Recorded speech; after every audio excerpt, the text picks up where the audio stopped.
there. Subscribe to my channel. And also press this bell icon. عزیز دوستو، کچھ چیزیں ایسی ہوتی ہیں جن کی معاشرے کے اندر ضرورت ہمیشہ موجود رہتی ہے۔ اگر وہ چیزیں معاشرے سے نکال دی جائیں تو معاشرہ قائم تو رہتا ہے لیکن پھیکا سا ہو جاتا ہے۔ یوں محسوس ہوتا ہے کہ جس طرح کچھ چیزیں زمین کا، معاشرے کا نمک ہیں، اگر وہ موجود نہیں ہوں گی تو سارے مسالہ جات اور ساری تیاری کے باوجود سوسائٹی میں چیزیں بدمزہ ہو جائیں گی۔ انہی چیزوں میں سے ایک چیز ادب ہے۔ ادب اگر معاشرے سے نکال دیا جائے تو چیزیں پھیکی ہو جائیں گی، اپنا اصل حسن چیزوں کا گدلا ہو جائے گا۔ باادب لوگ جو ہوتے ہیں وہ دوسروں کو عزت دے دیتے ہیں اور اپنے اخلاق کو بلند کر لیتے ہیں۔ جب آپ کسی کا احترام کر رہے ہوتے ہیں تو آپ اسی کو نہیں کچھ دے رہے ہوتے، آپ اپنی عظمت کا بھی اظہار کر رہے ہوتے ہیں۔ کسی کو عزت دیتے وقت آپ کے اخلاق کا بھی پتہ چل رہا ہوتا ہے۔ اخلاقی قدریں مضبوط ہوتی ہیں احترام کرنے سے۔ مذہب اسلام اتنا سونا ہے، اتنا پیارا ہے، یہ دین اتنا ٹھنڈا اور اتنا میٹھا ہے کہ دھرتی کے سارے حسن سمیٹ کر اگر ایک لفظ بنایا جائے تو وہ دین اسلام بنتا ہے۔ یہ دین اتنی خوبصورتیاں بانٹتا ہے، اگر دین اسلام کہ مختلف تشریحات کرتے کرتے یہ کہہ دیا جائے نا کہ یہ دین ادب والا دین ہے، احترام والا دین ہے، توقیر والا دین ہے، ہر شخص کو مناسب عزت، یعنی نبی پاک علیہ السلام نے استاد کی عزت بیان کی، باپ کی عزت بیان کی، بوڑھے کی عزت بیان کی، امام کی عزت بیان کی، عالم کی عزت بیان کی۔ کچھ بھی نہیں تھا، بالکل ان پڑھ تھا، سادہ تھا، پر مزدوری کر رہا تھا، حلال کما رہا تھا، ہاتھوں پہ چھالے تھے، قربان جائیں۔ میرے محبوب نے فرمایا یہ جو حلال کما رہا ہے نا یہ بھی اللہ کا دوست ہے۔ اس کا بھی احترام بیان کر دیا، اس کا اکرام بھی بیان کر دیا۔ تو نے ہر شخص کی قسمت میں یہ عزت لکھی اور آخری خطبے کی صورت میں وصیت لکھی۔ نبی کریم صلی اللہ علیہ وسلم نے لوگوں کو احترام دیا۔ اللہ کے محبوب علیہ السلام، آپ دیکھیے حضور نے اس عورت کی بھی فضیلت بیان کی جس کے گھر کے اندر اولاد پیدا ہوتی ہے، اور اس کی بھی فضیلت بیان کی کہ جس گھر کے اندر اولاد پیدا ہوتی ہے پر جلدی چلی جاتی ہے، انتقال ہو جاتا ہے کسی بچے کا خدا نخواستہ، اس کی بھی فضیلت بیان کی کہ جس کا خامند موجود ہے اور وہ خامند کی خدمت کرتی ہے، اور اس بیوی کی بھی فضیلت بیان کی جس کا خامند انتقال کر گیا پر وہ اپنے بچوں کی پرورش کرتی ہے۔ حضور فرماتے ہیں سب سے پہلے جنت میں مجھے وہ عورت نظر آئے گی۔ تو ہر شخص کے لیے حضور نے احترام بیان کیا، اکرام بیان کیا۔ ہم نے چونکہ بدگمانیاں پیدا کرنی شروع کر لی ہیں تو معاشرے کے اندر بسنے والے لوگوں کے بارے میں ہمارے دلوں میں مختلف وسوسے آ جاتے ہیں، مختلف وسوسے۔ کسی بھی شعبے کے کسی بھی آدمی کے بارے میں کوئی 2 4 5 باتیں اپنے ذہن میں اکٹھی کر کے یا کانوں میں کسی نے وہ بات ڈال دی تو ہم ذہن بنا لیتے ہیں کہ یہ گاڑیاں چلانے والے تو بندے ٹھیک ہی نہیں ہوتے، یہ جناب پولیس کے محکمے کے لوگ تو درست ہوتے ہی نہیں، فلانے محکمے کے لوگ تو ہوتے ہی خراب ہیں، ذہن بن جاتا ہے۔ پھر آہستہ آہستہ ادب انسان کے دل سے رخصت ہوتا ہے۔ ہمیں دین نے ادب سکھایا، احترام سکھایا۔ میرے رسول کریم علیہ السلام کی وہ ذات بابرکات ہے، ہمیشہ یہ ہوتا تھا کہ چھوٹے بڑوں کا ادب سکھاتے تھے، پر یہ واحد دربار مصطفیٰ ہے کہ جس کے آداب خود رب کریم نے بیان فرمائے۔ فرمایا یا ایھا الذین آمنوا لا ترفعوا اصواتکم فوق صوت النبی۔ آپ کبھی آیت کے انداز پر غور کریں، کہا اے ایمان والو تمہاری آوازیں میرے نبی کریم علیہ السلام کی آواز سے اونچی نہیں ہونی چاہیے۔ بندے کی آواز کا کوئی والیوم ہوتا ہے کہ اب 3 پہ آواز ہے، ٹیپ ریکارڈر کا تو والیوم ہوتا ہے نا کہ 1 پہ ہے، 2 پہ ہے، 6 پہ ہے، تو آواز کا والیوم ہوتا ہے کہ یہ کتنے پہ ہے۔ آواز تولی جا سکتی ہے کہ میری آواز کا وزن اس وقت 1.5 پاؤ ہے، آدھا کلو ہے، 5 چٹان کے کوئی ہوتا ہے وزن؟ لیکن ہمیں بتایا گیا کہ بالکل وزن نہیں ہوتا، تولی نہیں جا سکتی، ماپی نہیں جا سکتی، پرکھی نہیں جا سکتی، لیکن جب تم نے دروازہ رسول پہ آنا ہے تو پھر آواز کو بھی تول کے آنا ہے، پھر لفظوں کو پرکھ کے آنا ہے، پھر جملے مرتب کر کے آنا ہے، پھر ترتیب لگا کے آنا ہے، پھر تم نے وہاں سوچ سمجھ کے بات کرنی۔ عزیز بھائی، ادب، احترام، اکرام، ہم نے نا احترام دینا چھوڑ دیا ہے، تنقید کرنی شروع کر دی، اور باقاعدہ بعض لوگوں نے بے ادبی کے کلچر پرموٹ کیے ہیں، انہوں نے جدوجہد کی ہے لوگوں کو بے ادب کر، چھوڑو جی پتہ ہے مجھے فلانے کا بھی، چھوڑو میں جانتا ہوں سارا مایا کا چکر ہے، چھوڑو۔ مجھے تو کئی دفعہ بڑا ہی غصہ آتا ہے بعض چیزوں پہ، مسافر ہوں تو سفر کرتا رہتا ہوں، ایک ٹرک والے نے نا پیچھے لکھا ہوتا سب مایا ہے، تو چائے پینے کے لیے رکے ہم ایک ہوٹل پہ، تو اتفاق سے وہ بھی ٹرک سے اتر آیا چند منٹ کے بعد، تو میں نے اسے کہا کہ سب مایا ہے؟ کہنے لگا جی میں نے لکھوایا، واقعی سب مایا ہے، پیسوں کے بغیر کچھ بھی نہیں، سب مایا ہے۔ تو میں نے کہا آپ کے ابا نے جو آپ کے لیے محنت کی، اتنی مزدوریاں کی، پیسے لیے انہوں نے آپ سے؟ ماں نے جو دودھ پلایا تو پیسے لیے اس کے؟ کہنے لگا جی نہیں انہوں نے تے گل نہیں، تو میں کہ پھر انہوں دا لکھ ہی چھڑ کے ماں پہ انہوں کٹ کے مایا ہے۔ وہ کسی کا تو استثناء کر، کسی بندے کا ہی نام لے لے کہ نہیں فلانا ٹھیک ہے، تو نے تو لکھ دیا سب ہی مایا ہے، سب پیسے کا چکر ہے، وہ کسی کو تو معافی دو، کوئی تو بندہ ٹھیک ہو تمہاری نظر میں، کوئی بھی صحیح نہیں، اس طرح کیسے ہو سکتا ہے؟ تم کہتے ہو کوئی ٹھیک نہیں، اور بنانے والا کہتا ہے لقد خلقنا الانسان فی احسن تقویم، میں نے بنائی بڑے سونے ہیں، تمہیں ٹھیک کوئی نہیں لگتا، بنانے والا کہتا ہے میری تقویم ہی بڑی اعلیٰ ہے، میں نے بڑے سونے بنائے ہیں، تم دیکھو تو صحیح، انسان میرا شاہکار ہے۔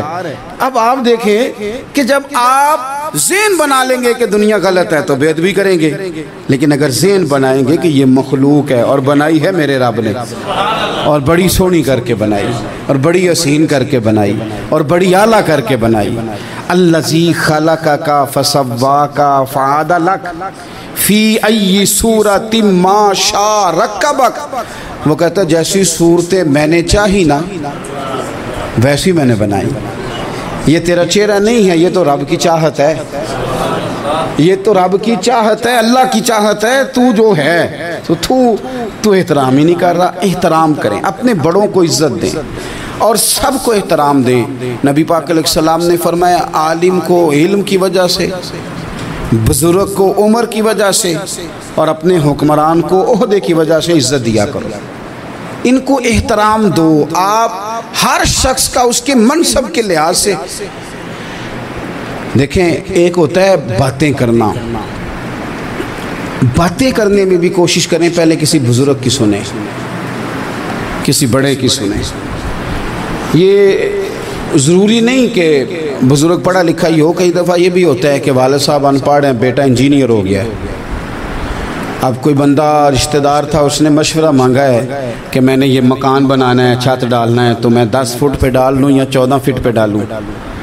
تو والد صاحب مشورہ دینے لگے تھے، تو اگر بیٹا بول پڑے کہ ابا جی آپ تو پڑھے نہیں، میں تو انجینئر ہوں، آپ چپ کر جائیں، تو میرے خیال میں یہ اس کی بے ادبی ہے۔ اس کو چاہیے تھا والد صاحب کو بات کر لینے دیتا، اور بات کر لینے دینے کے بعد پھر وہ کہتا کہ جناب آپ بھی ٹھیک کہہ رہے ہوں گے تجربے کی روشنی میں، پر جو میں نے پڑھا ہے اور جو میں نے سیکھا ہے اور جو میرے سمجھ میں آیا ہے وہ یہ ہے۔ کچھ لوگ زیادہ سمجھدار ہیں، وہ بولنے نہیں دیتے، وہ ساری باتیں کر جاتے ہیں، خود ہی سب کچھ بیان کر جاتے ہیں، سوال بھی اپنا، جواب بھی ان کا اپنا، معاشرہ پڑھا بھی انہوں نے سارا ہی ہے، سمجھ بھی انہیں ساری ہے، یعنی ساری بات ہی خود سنا کے وہ کہتے ہیں جی ویسے ہمیں پتہ تو ہے، ہونا تو یہی ہے، پتہ تو ہمیں ہے ہوتا کیا ہے، لیکن چلے آئے ہیں تو آپ بھی کچھ بتا دیں۔ تو کئی دفعہ دل کرتا ہے کہ بندہ ان سے کہ میاں جب سارا پتہ ہی ہے تو پھر فیصلہ بھی لے لینا چاہیے تھا، پھر آپ کو کوئی ڈیسیژن کر لینا چاہیے تھا، پھر کہیں آنے جانے کی ضرورت کیا تھی؟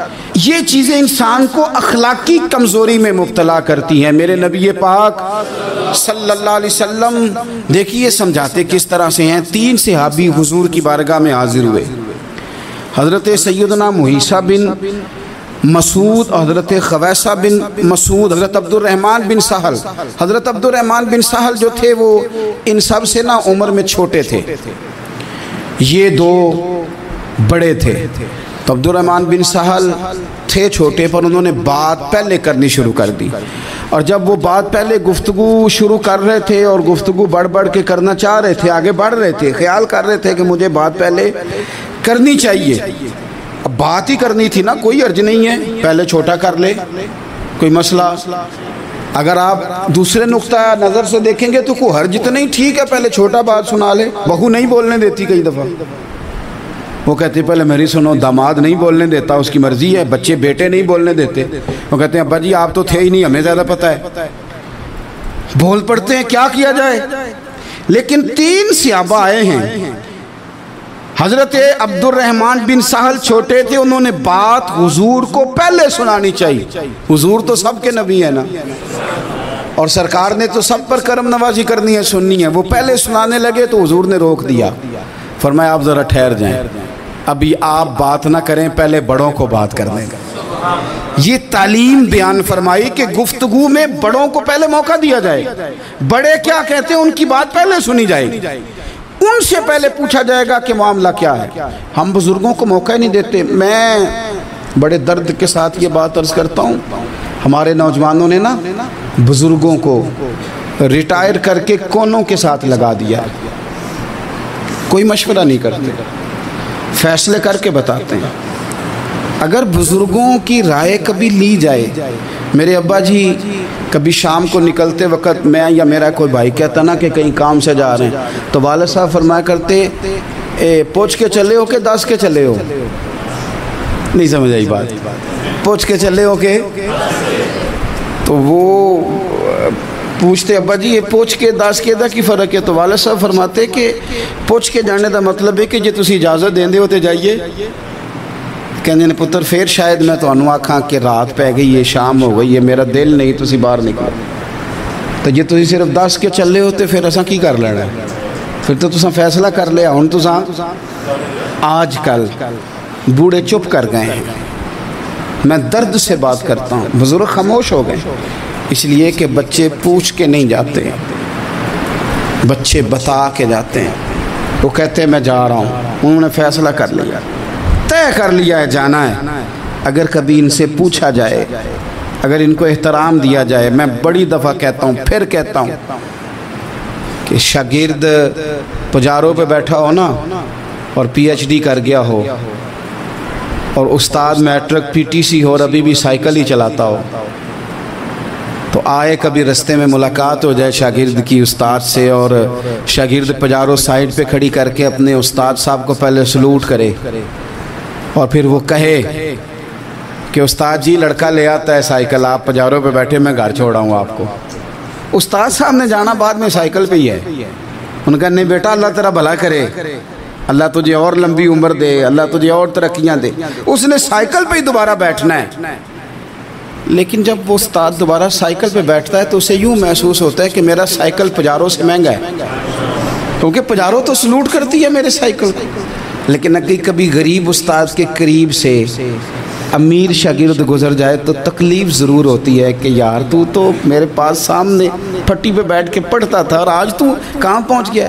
جب ہم احترام کرتے ہیں تو سوسائٹی میں قدریں بڑھتی ہیں. یار لوگوں کو کیا مثلاً فرق پڑے گا اگر آپ اماں کو راضی کر لیں؟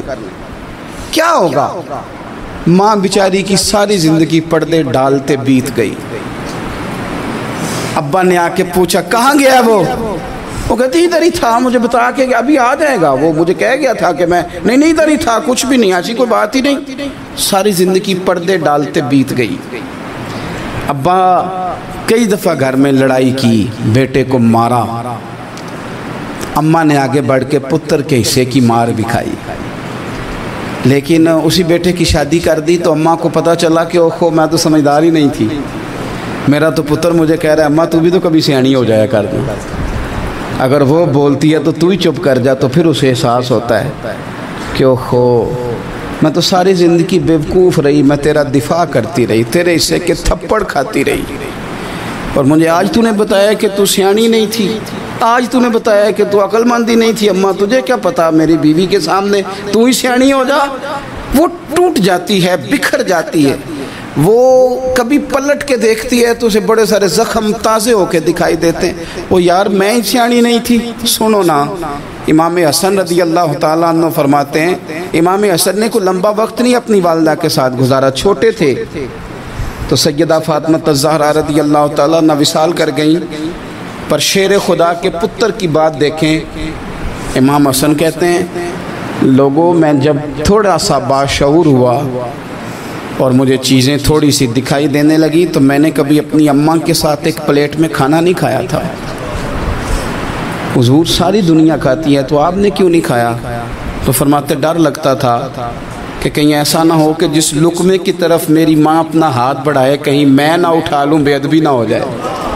ڈر لگتا تھا، میں نے یہاں تک بھی نا، کیونکہ ماں تو ماں ہوتی ہے، میں نے یہاں تک بھی ماں کا احترام کیا، روٹی کھانے میں بھی تقدیر نہیں کی۔ یہاں ماں وہ کہتی ہے پیر صاحب انہوں دسیا جنا کہ میں تانوں آکھیا سی، انہیں گلاں چانوں آکھیا جے میرے نال بولے تھے صحیح کرے، انہوں دسیو نا میرے نال بگڑ جائے گا، انہوں آکھیا جے نا میں تانوں شکایت لائے، پر نا انہوں گلاں سمجھایا جے کہ میرے نال اچھی نہ بولیا کرے، میں نے تکلیف، انہوں آکھیو نا۔ او یار کیا کائنات میں حضور سے بڑا بھی کوئی ہے؟ لیکن حضرت حلیمہ سعدی آئی ہیں تو کیا میرے نبی اٹھ کے کھڑے نہیں ہو گئے؟ حضور نے اکرام دیا تو اکرام دینے سے قد بڑا ہوتا ہے، چھوٹا تو نہیں ہوتا۔ خدا را اپنے بڑوں کا اکرام کرنا سیکھیں۔ انہوں نے کسی نے آپ کو جگہ دی ہوگی، کسی نے آپ کو نوکری دی ہوگی، لیکن ماں باپ نے تو زندگی دے دی اولاد کو، جوانیاں دے دی، سارا کچھ دے دیا، اور بچے ہیں کہ سمجھتے نہیں۔ احترام کے جذبے اپنی طبیعت میں لائیں، بے ادب نہ بنیں، سوء ادب نہ کبھی کریں، آپ نہ کبھی کوئی ایسا کام نہ کریں جس سے نہ تکلیف بڑھے، جس سے آزمائش بڑھے۔ آپ احترام والے رہیں گے تو خود بھی سجے سنورے نکھرے رہیں۔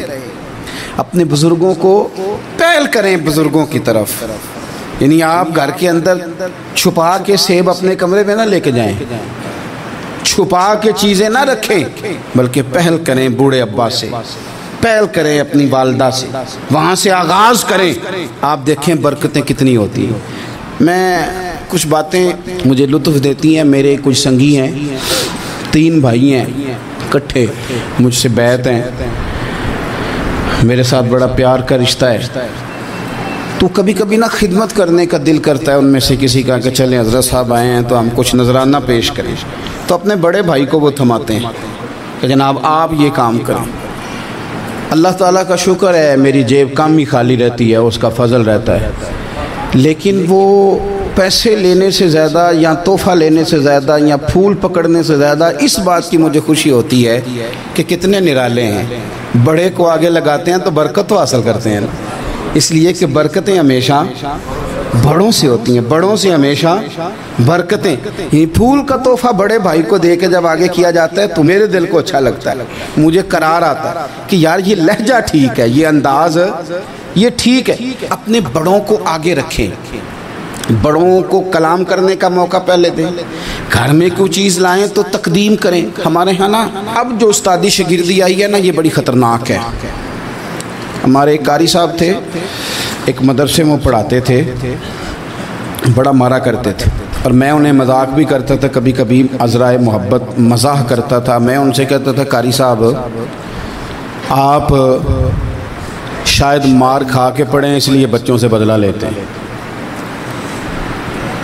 تو کچھ دن پہلے، کچھ عرصہ پہلے ملاقات ہوئی تو میں ان کے ادارے کے قریب سے گزر رہا تھا، تو میں نے ان کا نا وہ ڈیسک وغیرہ چیک کیا تو ان کے پاس نا سوٹی علیحدہ ہوتی تھی، پائپ 2 قسم کے علیحدہ ہوتے تھے، پانی والا علیحدہ اور گیس والا علیحدہ، بڑا مارتے تھے بچوں کو۔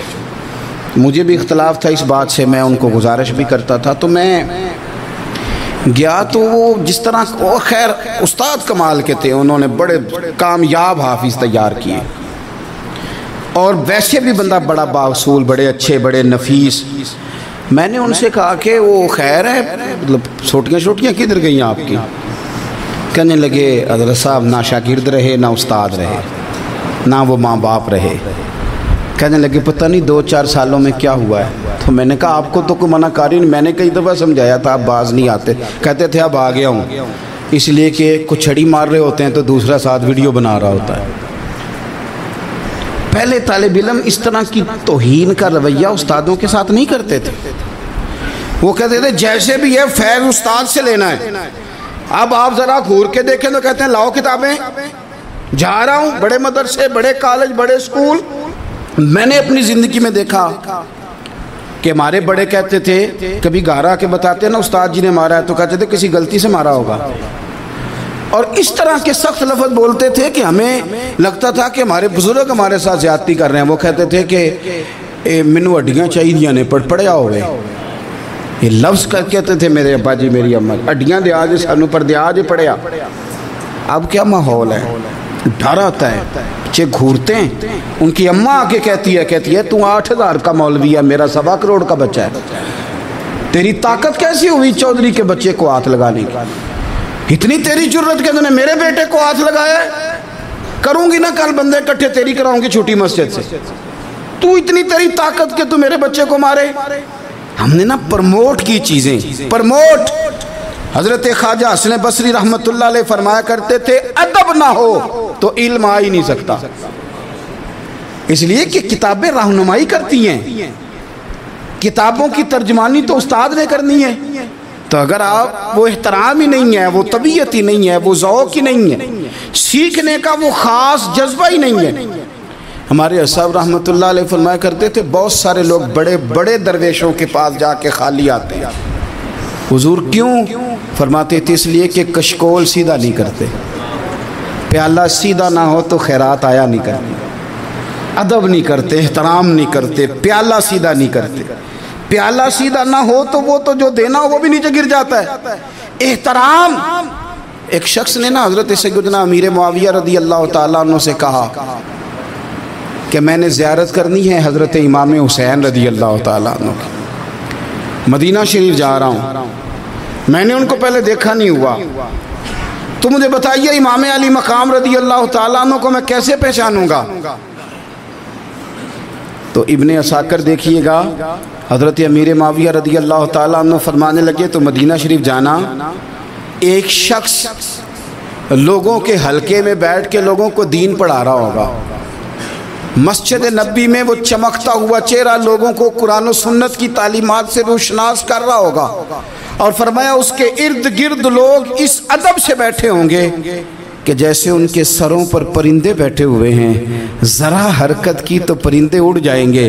فرمایا جب وہ نورانیت والا ماحول تم دیکھو اور اتنے با ادب شاگردوں کے بیچ بیٹھی ہوئی ایک نورانی ہستی کو دیکھو تو سمجھ لینا وہی حسین ابن علی ہے, وہی ہے امام علی مقام امام حسین, کہ جو اس احترام کے ساتھ لوگوں کو انہوں نے آداب سکھائے ہیں, اس طرح انہوں نے لوگوں کو سمجھایا ہے کہ ان کے شاگردوں کا یہ رنگ ہے کہ وہ تو سر نہیں ہلاتے کہ کہیں پرندہ نہ اڑ جائے. اس انداز میں جب لوگ, مجھے بات یاد آ گئی, امام احمد بن حنبل رحمۃ اللہ علیہ بہت بڑے محدث تھے, تو مجھے پتہ ہے اگر آپ مجھ سے پوچھیں گے نا اس دور میں فقہ سب سے بہترین کس کو آتی ہے تو میں آپ کو بتا سکتا ہوں, کیونکہ میرا شعبہ ہے نا. آپ پوچھیں گے صرف ناو کا استاد کون اچھا ہے تو میں بتا دوں گا کہ کہاں پہ ہے, کون ہے, میرا شعبہ ہے. اسی طرح سے میڈیکل کے شعبے سے وابستہ لوگوں سے آپ پوچھیں گے کہ ہارٹ کا ڈاکٹر کون سا اچھا ہے تو بتا دیں گے. پوچھیں گے بھئی میں نے ایک ناک کان گلے کے ڈاکٹر کے پاس جانا ہے, تو جس کا جو شعبہ ہے اسے پتہ ہوتا ہے. مدرسے کے بچوں کو بھی پتہ ہوتا ہے کہ کون سا آدمی کہاں بہترین پڑھانے والا ہے. ایک بزرگ تھے شاہ بقی الدین ابن مخلد, وہ کہتے ہیں مجھے پتہ چلا کہ اس دور میں نبی کریم علیہ السلام کی حدیث جو سب سے بہترین پڑھاتے ہیں وہ امام احمد بن حنبل ہیں. ان کو حضور کی حدیث سے جو خاص شغف ہے وہ کسی اور کو نہیں. کہتے ہیں میرے دل میں لو لگ گئی, حالانکہ میں امیر گھرانے سے تھا. میں کشتی میں بیٹھا امام احمد بن حنبل کے پاس آنے کے لیے, رشتے میں طوفان آ گیا, کشتی ہچکولے کھانے لگی, کسی طریقے سے ایک جزیرے کے ساتھ جا کے کشتی لگی, ٹوٹ گئی, بکھر گئی. میں جزیرے پہ اتر گیا, اور بھی کئی لوگ تھے. ایک مہینہ وہاں رہنا پڑا، بارشیں ختم ہوئی، موسم ٹھیک ہوا تو ایک کشتی دکھائی دی آتی ہوئی۔ فرماتے ہیں کہ وہ اس کشتی میں بیٹھا، دوبارہ بغداد گیا، مجھے سفر طے کرتے 2.5 مہینے گزر گئے، وہ جزیرے پہ مہینہ پتے کھا کے بھی گزارا کرنا پڑا۔ نکلا تھا علم حاصل کرنے، جب بغداد شریف پہنچا لوگوں سے پوچھا امام احمد بن حنبل کا مدرسہ کہاں ہے؟ انہوں نے کہا وہ مدرسہ تو بند ہو گیا ہے، وقت کا بادشاہ مخالف ہو گیا، مسجد مدرسہ سیل کر دیا۔ امام صاحب کہاں ہیں؟ کہا گھر کے اندر قید ہیں۔ ان کے گھر کو سب جیل بنا دیا، چاروں جانب پولیس کھڑی ہے، اور ویسے بھی بغداد میں کرفیو ہے، ہر چوک چوراہے میں پولیس والے کھڑے ہیں۔ شاہ بقی الدین کہتے ہیں اتنا کچھ سننے کے باوجود بھی میرا جذبہ ٹھنڈا نہیں ہوا۔ وہ مہینے میں سفر کی صحبتیں، گو سنا تھا کہ آستانہ یار دور ہے، پر ہم نے بھی ٹھان لی تھی کہ جانا، گو سنا تھا کہ آستانہ یار دور ہے، پر ہم نے یہ ٹھان لی تھی کہ جانا ضرور ہے۔ کہتے ہیں پہنچ گئے، اب پتہ چلا کہ کرفیو ہے، سڑکوں پہ پولیس کھڑی ہے، گلیوں میں چوکوں چوراہوں میں پہرے ہیں، امام صاحب تک تو جا کوئی نہیں سکتا۔ کہتے ہیں میں نے ایک شخص کی منت کی، میں نے کہا کسی طریقے گاڑی بتا، کہنے لگا میں اشارہ بھی نہیں کر سکتا، سخت حالات ہیں، وہ کوئی طریقہ۔ میں نے جب زیادہ تڑپ کے کہا تو وہ شخص کہنے لگا میں ان کے گھر کے قریب تجھے لے جاؤں گا اور گزرتے وقت صرف آنکھ کا اشارہ کروں گا۔ کہتے ہیں میں نے کہا یہ بھی ٹھیک ہے۔ ان کے گھر کے تیری تلاش میں پھرے نا ہم جنگل پہاڑ اور دشت میں، ان کے دروازے کے قریب اس نے اشارہ کیا۔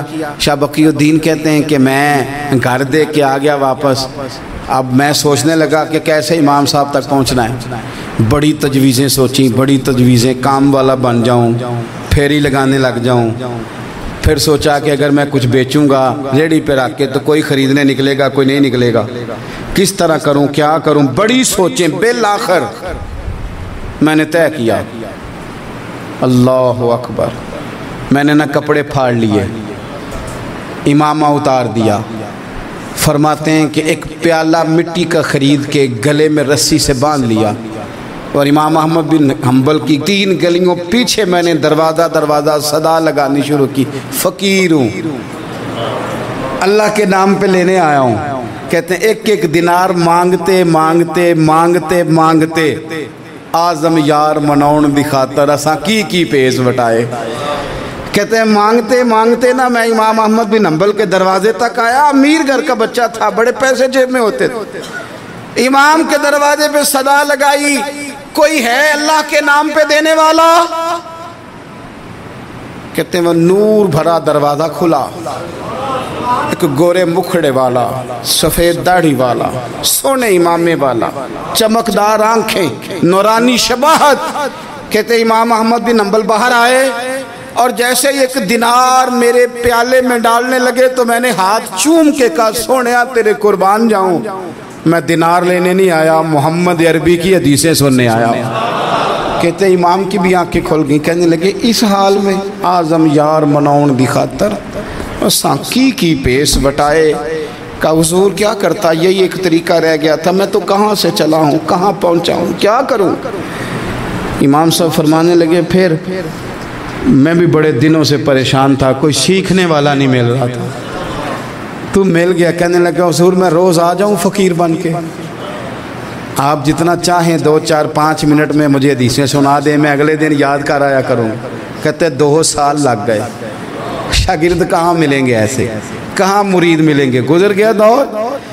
کہتے ہیں کہ میں نا ہر روز فقیر بن کے جاتا، 3 گلیاں پیچھے مانگنا شروع کرتا، کوئی شک نہ کرے۔ 2 سال دروازے پہ جاتا، آگے پیالہ کرتا، امام 1 دینار ڈالتے اور مصطفیٰ کی حدیثیں سناتے۔ کہتے ہیں حالات بدل گئے، 2 سال کے بعد حکومت بدل گئی، امام کا مدرسہ بحال ہو گیا، رش ہو گیا۔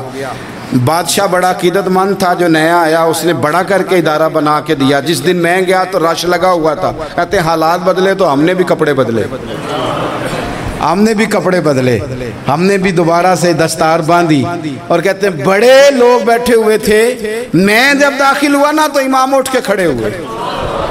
آپ فرمانے لگے پتر ادھر آ، تو آگے آ کے بیٹھ، لوگ دین سیکھنے آتے ہیں، تو فقیر بن کے مانگنے آیا تھا، اور میں بھی باقیوں کو پڑھایا کرتا تھا، تجھے میں دیا کرتا تھا۔ اور اب باقی پڑھا کریں گے، تجھے دیا جائے گا، اور آج تجھے سینے سے نکال کے دیا کروں گا۔ زمانے بدل گئے، حالات بدل گئے، وہ شخص چلا گیا، کون حکمران تھا کون نہیں تھا، لیکن استاد شاگرد کے ادب کی داستان قیامت تک باقی رہے گی۔ یہ قیامت، جب طبیعتوں میں احترام ہوتا ہے، جب ادب ہوتا ہے۔ آپ کو پتہ ہے نبی پاک صلی اللہ علیہ وسلم کو یہ ادب کتنا پیارا ہے؟ نبی پاک علیہ السلام اس احترام کے جذبے کو کتنا پسند کرتے ہیں۔ اللہ کے پیارے رسول صلی اللہ تعالیٰ علیہ وسلم اس جذبہ احترام سے کتنے راضی ہوتے ہیں۔ حضور کس قدر زیادہ چاہتے ہیں کہ میری امت ادب والی بنے۔ نبی پاک علیہ السلام ادب والے لوگوں کے بارے میں اتنے راضی ہیں، اتنے راضی ہیں، اتنے خوش ہیں، حضور اتنا نوازتے ہیں۔ میں نے یہ حدیث پڑھی تو یوں لگا کہ جیسے روح وجد کرنے لگی ہے۔ بہقی میں امام بہقی نے لکھی ہے، اللہ کے پیارے رسول علیہ السلام فرماتے ہیں جو چھوٹے پر شفقت کرے اور بڑے کا احترام کرے، اللہ اسے جنت میں میری سنگت عطا فرمائے گا۔ یہ میرے قرب کا ذریعہ ہے، یہ چیز میرا قرب ملے گا۔ شرط یہ ہے کہ ادب والے بن کے آؤ، احترام والے بن کے آؤ، کبھی بھی سوء ادب نہ کریں، کبھی کسی مقام پر بھی بے ادبی نہ کریں، آپ اپنا ذائقہ کبھی تبدیل نہ کریں۔ امام احمد بن حنبل کی جگہ وضو کر رہے تھے، ایک شخص کہتا ہے میں نے ساری زندگی گناہوں میں گزار دی تھی، تو امام صاحب نا وضو کر رہے تھے جھیل پر بیٹھ کے، تو جھیل اس طرح ہوتی ہے، پہاڑ ہیں، اوپر کو پانی نیچے آ رہا ہے، تو کہتے ہیں امام صاحب نیچے بیٹھ کے وضو کر رہے تھے، تو میں اوپر بیٹھ کے نا وضو کر رہا تھا یا پانی پی رہا تھا، تو میں نے دیکھا کتنے بڑے امام نیچے ہیں۔ کہتے ہیں میں نا میرے دل میں خیال ہے یار میں ساری زندگی غلط کاموں میں گزاری ہے، پر جو بھی ہے یہ رسول اللہ کے دین کے عالم ہے۔ کہتے ہیں وہ حضور کے دین کی عزت کرنے کے لیے میں اوپر سے اٹھا آ کے نا، تو میں تھوڑا پیچھے جا کے نیچے بیٹھ گیا، جو میری حاجت تھی پانی پینا تھا یا منہ دھونا تھا میں وہ کرنے لگا۔ کہتے ہیں امام صاحب نے پھر یوں نظر میری طرف دیکھی، پتہ نہیں انہوں نے کیا دعا دی کہ رب نے مجھے توبہ کی توفیق عطا فرما دی۔ میں اللہ کے فضل سے اللہ نے میرا دل موڑ دیا اور میں رب کریم کی بارگاہ کی جانب میری توجہ ہو گئی، خدا نے مجھے اس ادب کی برکت سے اپنی بارگاہ کی طرف اللہ تبارک و تعالیٰ نے مجھے موڑ لیا۔ بے ادبی تو بندے کو کفر تک لے جاتی ہے، بے ادبی تو کفر تک لے جاتی ہے۔ اگر بندہ بے ادب ہوتا ہوتا اللہ رسول کی بے ادبی تک پہنچ جائے تو دور نکل گیا، لیکن یہاں باقاعدہ بے ادبی کو پروموٹ کیا جا رہا ہے۔ کبھی بھی بے ادب نہ بنے، ادب والے رہیں، ادب والے بن کے جئیں، ادب والے بن کے دنیا سے جائیں۔ وہ درویش نے کہا تھا کہ بے ادباں مقصود نہ حاصل، نہ درگاہ ٹوئی، بانج ادب دے محمد بخشا، توڑ نہیں چڑھیا کوئی۔ آخر دعوایا ان الحمدللہ رب العالمین۔